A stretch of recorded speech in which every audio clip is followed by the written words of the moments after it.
السلام عليكم ورحمة الله وبركاته. أعزائي المشاهدين على قناتي على اليوتيوب زراعة التين الشوكي في مصر. النهاردة فيديو بشكل جديد بنوع مختلف شوية.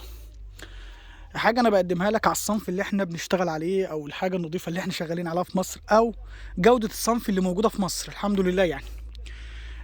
أولا أنت لو تلاحظ كده النظافة في الكف خالي من الأشواك زي ما أنت شايف في الفيديو كده. استمتع وأنت بتتفرج على الصور أو الكف نفسه، يعني حاجة في منتهى الجمال. ربنا يبارك يا رب.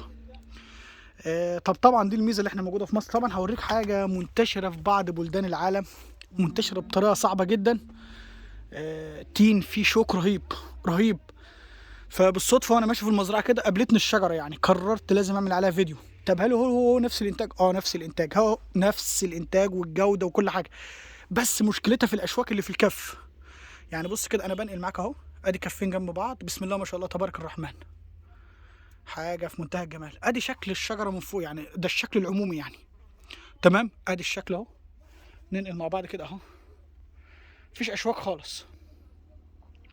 طب نيجي ندخل بقى على الشجره اللي هقول لك، تعالى معايا.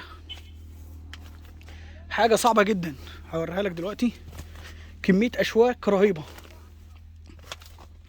هو ده بقى الصنف اللي منتشر في بعض بلدان العالم واللي انا بشوفه بتاذى منه انا شخصيا. هوريه لك، شوف ادي اهو، ده في منتهى الجمال اهو.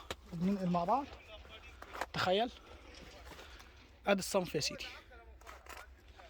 ايه رايك؟ حاجه صعبه جدا، اظن اول مره تشوف حاجه بالمستوى ده. فده طبعا ربنا يبعدنا وما ينتشرش في مصر، لان ده صنف مؤذي. طبعا لو انتشر في مصر طبعا مش هنعرف نتعامل معاه بالشكل ده. فلو تبص هتلاقي في منتهى الجمال. فطالع في ريحه، يعني هوريك حاجه بسيطه، طالع في ريحه خلفه تانية، مش الصنف اللي احنا شغالين فيه النضيف اللي موجود في مصر اللي هو ده. شوف فرق بين ده وده قد ايه.